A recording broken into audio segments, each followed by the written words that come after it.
TISM Talk is a show about a guy who is autistic and loves motorsports. I love racing and I'm autistic. Today, I want to talk about a couple common misconceptions that are about autism. Not necessarily about autism and motorsports, because I feel like it's important just to talk about autism in general. Got a little platform. It's a very small one, but it's growing. I'm going to try and use it to spread autism awareness and acceptance as best I can. One of the common misconceptions that I think is weird, is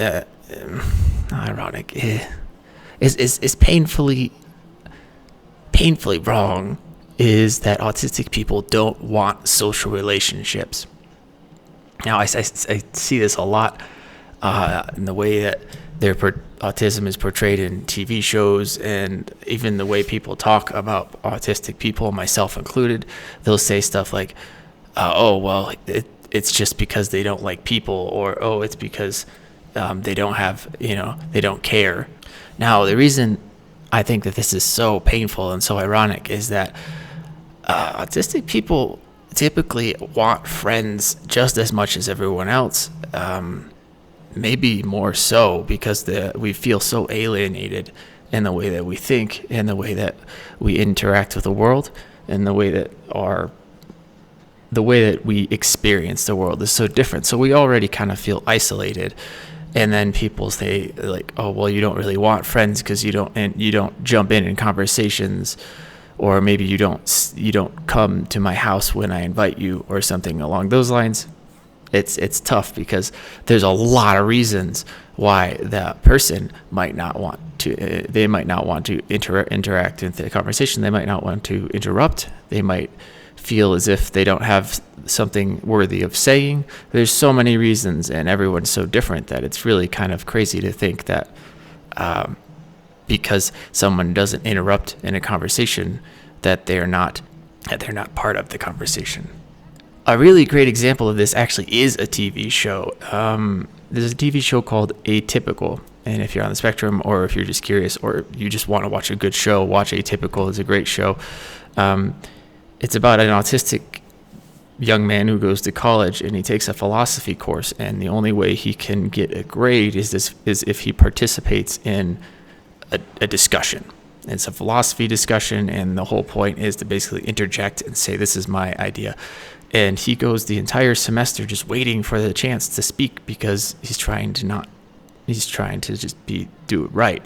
And he keeps failing until finally there's the whole thing, until finally he just like slams his hands down, says his point, and that's it. And it took him an entire semester to work up the courage to do that. And it was a big moment for him in the show, and very relatable for someone like me and a lot of people on the spectrum. So it's kind of a cool example of pop culture portraying this struggle. For me in motorsports, this is definitely something that happens. I kind of have this weirdly lucky/unlucky thing in my life, where I live in a place that speaks primarily Spanish, and I speak primarily English. So people just kind of assume that the reason I'm not talking is because I can't. But so if I go to the motocross track, or for example, the motocross race, everyone was setting up their tent. They're all talking, and it's like a giant party. Everyone's interacting, they're eating, they're having fun, and I'm just like, oh, I'm sitting in my car because I don't feel like I fit in. I don't know how to walk up and just strike up a conversation. Interestingly enough, because I do have a bit of a social media platform, TikTok. I know if you're watching on TikTok, you're like, wait, I don't understand. How does he have a social media platform? There are other social medias. Just so people, because of my social media platforms, people will come up to me and start talking to me, which is really cool. And yeah, so that does kind of break down that barrier of entry for me. But for a lot of autistic people, I see, like for example, on Reddit, there's a autism subreddit. One of my favorite parts about that subreddit is how happy and nice it is. Everyone's just like, hey, what's your thing? Like, what's your hyperfixation? And they'll be like, oh, I love plushies. Like, I absolutely love squid-shaped plushies. That's my thing. I collect squid-shaped plushies. And like, I'm like totally, I relate to that 100%. Not because I collect squid-shaped plushies. I picked like the hardest thing to say. But because like my obsession is more mainstream and more accepted by more people, they assume that I'm just like them. And that's really cool and it really helps. But I relate to it because I have that obsession. I have that like desire to think about nothing else. I don't think about anything else. That's all I think about. From the time I wake up, I think about training and making videos about training to the time I go to sleep. I'm thinking about what kind of training I'm going to do the next day. And people assume that when I say obsession that they relate to it, but it's like, no, dude, you're out there like having friends, you're out there chasing girls, you're doing all these like normal people things, and all I'm doing literally, and I'm not, this is not a brag, it is a bad thing, it is not something that I like, is all I'm doing is thinking about this. It's a hyper fixation. So it makes it seem like I don't care about the people because all I can think about is that. But it's like, no, just imagine trying to watch something on TV while there's 3 other TVs around and in front of the TV showing one thing. It's going to be really hard to watch the one TV with people on it when all the other TVs are the things that you like that are around that TV. So it seems like, oh, he's not paying attention, and oh, that person doesn't care about the conversation that we're having. It's like, no, they really want to, but there's just so much stuff going on in their head around that. Yeah, so I guess in short, I'm just trying to say that autistic people are extremely social, just like every other human being. If you go on the autism subreddit and read about like what people's hyperfixations are, they're so excited to talk about that. And I guarantee if you know an autistic person and you ask them about their hyperfixation, you're going to realize, wow, this person really wants to talk to people. Holy crap. Like if you try to relate to their fixations, you're gonna find out that they really, really, really want a friend. And I'm just so lucky that my fixation, at least at this point in my life, is something that people love. It's not like in the past when I was fixated on, I've had so many random fixations that people were not all that interested in. That made me feel very, very lonely.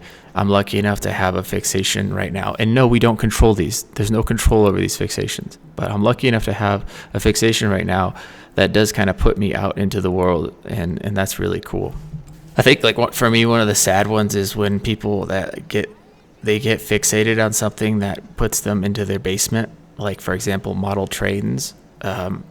That's a complete random example, but it is a common thing for people to get obsessed with trains because trains are fucking cool.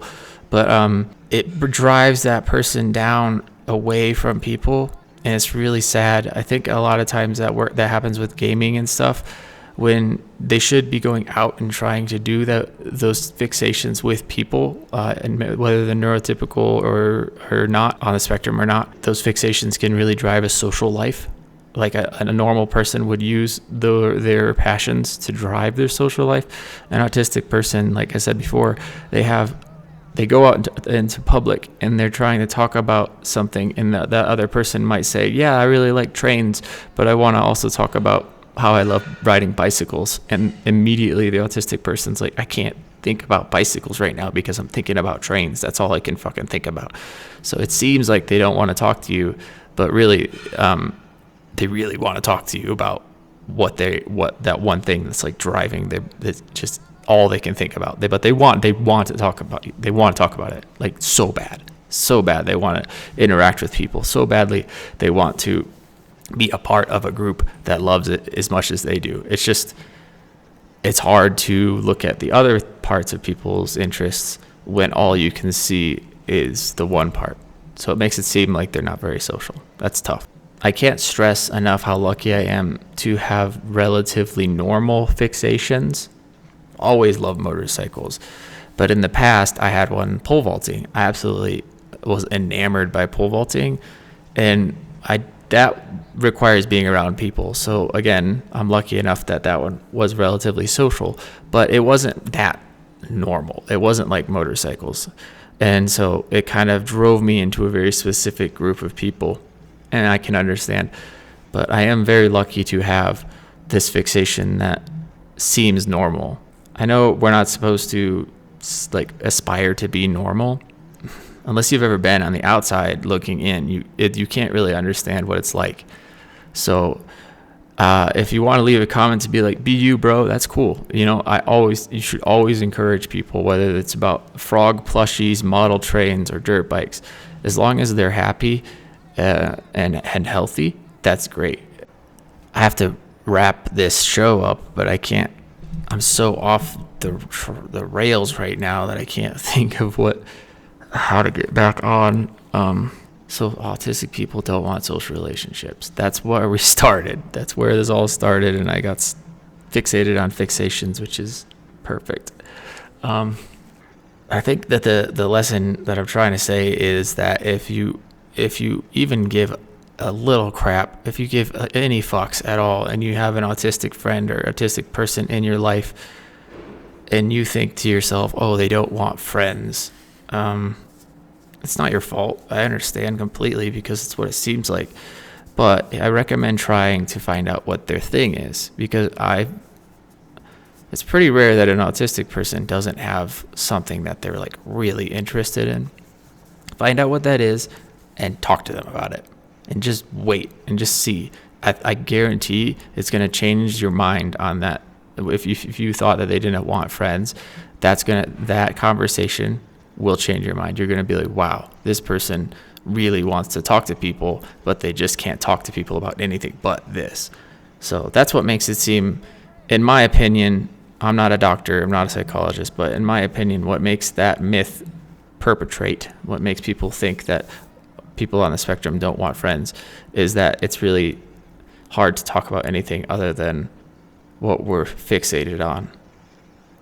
So if that person is lucky enough to be fixated on motorcycles or sports balls or something that neurotypical people like and consider to be normal, then there's a really high chance that they're going to look very social, and that people are going to say, wow, that person is a little bit different, but they're probably not autistic. They don't look autistic. They act normal. No, they're still autistic. They just have a normal fixation in your mind.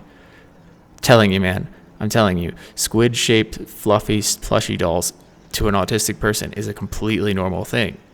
And I guarantee you, if you want to talk to them and you talk to them about squid-shaped, fluffy things, you're going to realize, holy crap, this person really wants a friend that is into this stuff. Simple. It's really crazy, but that's the truth. So, autistic people want friends. Autistic people want a social group. It's so sad to go on the subreddit and see people being like, how do you make friends? Please just tell me how to make friends. I will do whatever you say, because they just can't. They can't do it. And I'm telling you, the world, from my tiny little platform, that if you're autistic and you want friends, find people that like what you like. And if you're not autistic and you want to talk to an autistic person, find out what they like and talk to them about it. I know it seems so fucking simple to a normal non-autistic person, but I guarantee that to a person on the spectrum, that is a fucking revelation. So, yes, autistic people want friends. That's the end of the video. Thanks for watching. I can't really think of a better way to wrap it up other than to say, yeah, we want friends. So thanks for watching. Please leave a comment below. I know that people that are not on the spectrum also struggle with making friends. So if you want to talk about that, go right ahead. And yeah, I'll be there in the comments.